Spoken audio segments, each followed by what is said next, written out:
Is Wellington's French-inspired fanciest hotel really worth its hype?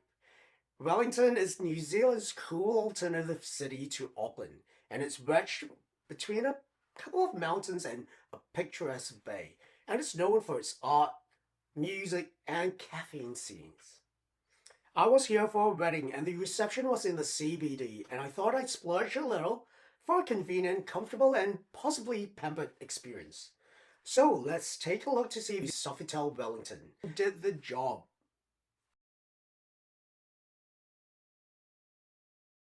Hi there, my Wellington wanderers. I hope you're doing magnificently. Thank you for checking out Red Light Green Light Reviews. It's Ryan here with another hotel review, and this time we are checking in to Sofitel Wellington. As always with my stays here incognito so as not to influence the experience during my stay. Let's check out some online reviews.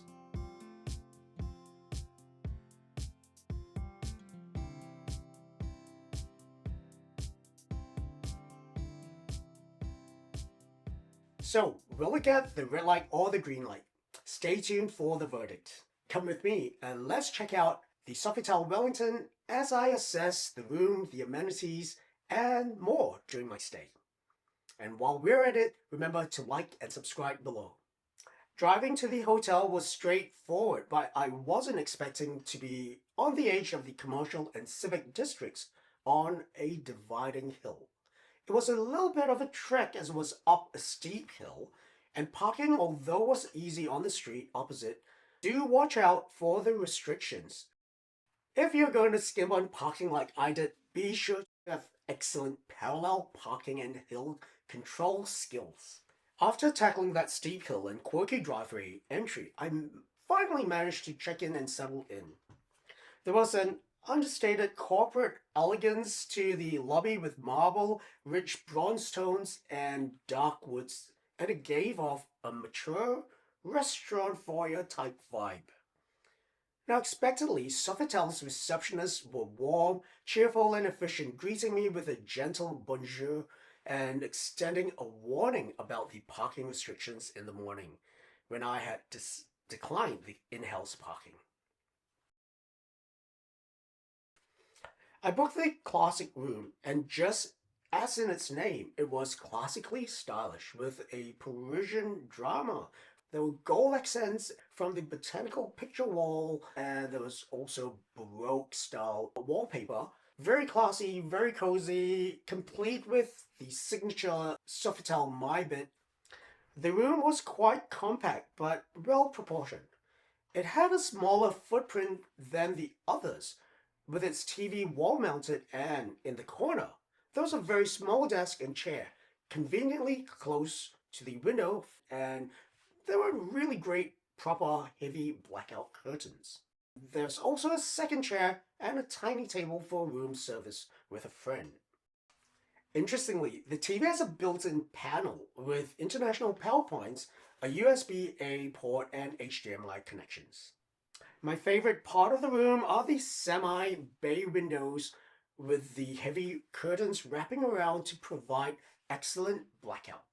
I did love the oversized gold-toned bedside lamps, one of which is suspended and the other a table lamp. Quite flashy, quite glammy. Under the pendant is a Bose speaker, and later I realized why it sat there unplugged. It was because this PowerPoint was the only one available on that side of the bed. A bit of a waste providing a decent stereo if it remains unplugged.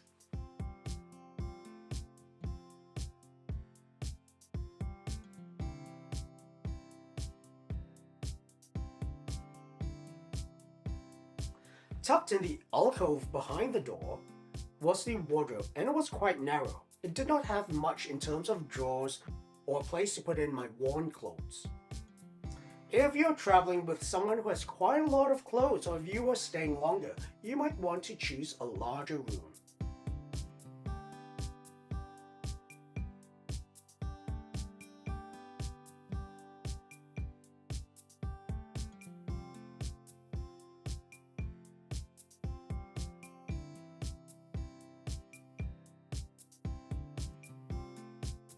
There was also a minibar in the alcove beside it. Only the coffee and tea were complimentary though.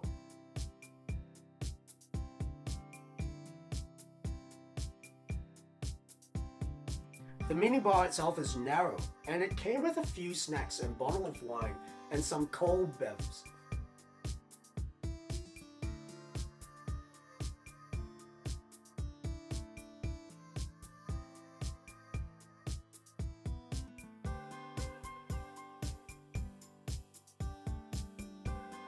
With the ensuite, there wasn't any features that really stood out. Perhaps the circular basin with a quilted texture was a nice, different, unusual, classy and pretty design choice.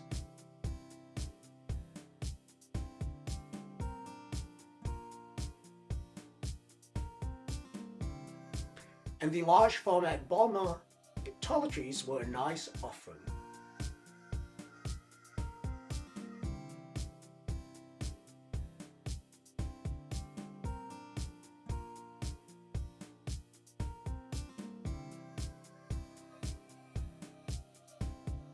The Sofitel Wellington boasts a gym as its Sofit brand, so you'd think it's got some bragging rights, eh?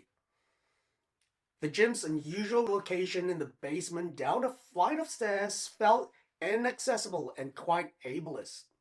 This was especially noticeable to me as I was preparing for a major operation in 6 months' time. The gym is compact but respectable, and the hotel's position on the hill actually meant that on this low level, it still had a wall of windows and an emergency exit to street level. This was complete with a really nice leafy lookout.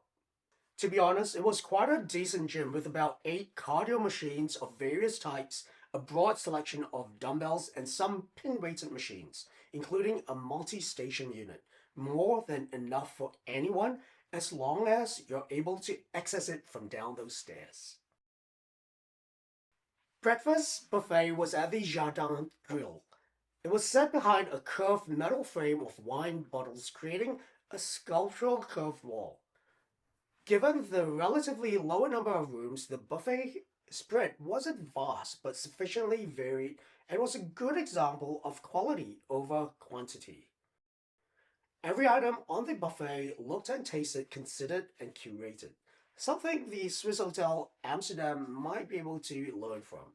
Having a chef present to cook eggs to order is always a plus, and the poached eggs were perfect. As for the coffee, I know I'm not ever going to find the Melbourne magic outside of Melbourne, but my coffee order in the form of a double ristretto with some steamed milk on the side definitely cemented Wellington's reputation as New Zealand's coffee capital.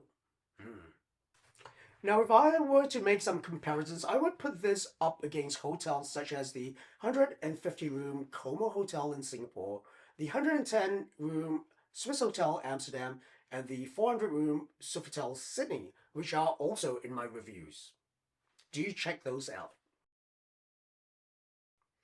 The Como Hotel is memorable from its very unique health and wellness angle, which it was reflected in its breakfast, and it comprised of an Asian-inspired continental breakfast and interesting cook-to-order menus.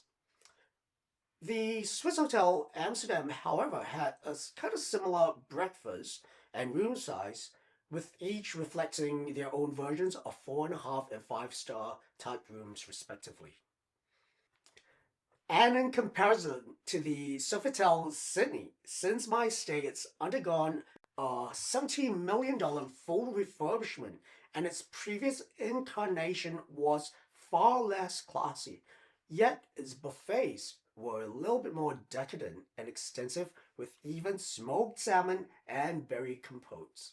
So for the final verdict, the Sofitel Wellington is understatedly fancy, even though my review doesn't sound too blown away by its offering. It's a really, really great grown-up hotel for business as well. Would I stay here again? It's a definite yes, but it's also a tough choice since it has no pool and is also a little far to the center of the city. I hope you have enjoyed this review. This is another Red Light Green Light hotel review. Subscribe below so you don't miss out on any updates. Comment below because I would love to know what your own experience was or what your thoughts are of this review. And who knows, your comment might even make it into our next video. If you do want a shout out, please tell us which hotel you would want us to review next. Happy travels, fellow adventurers, and remember, tread lightly, especially when you're visiting another country.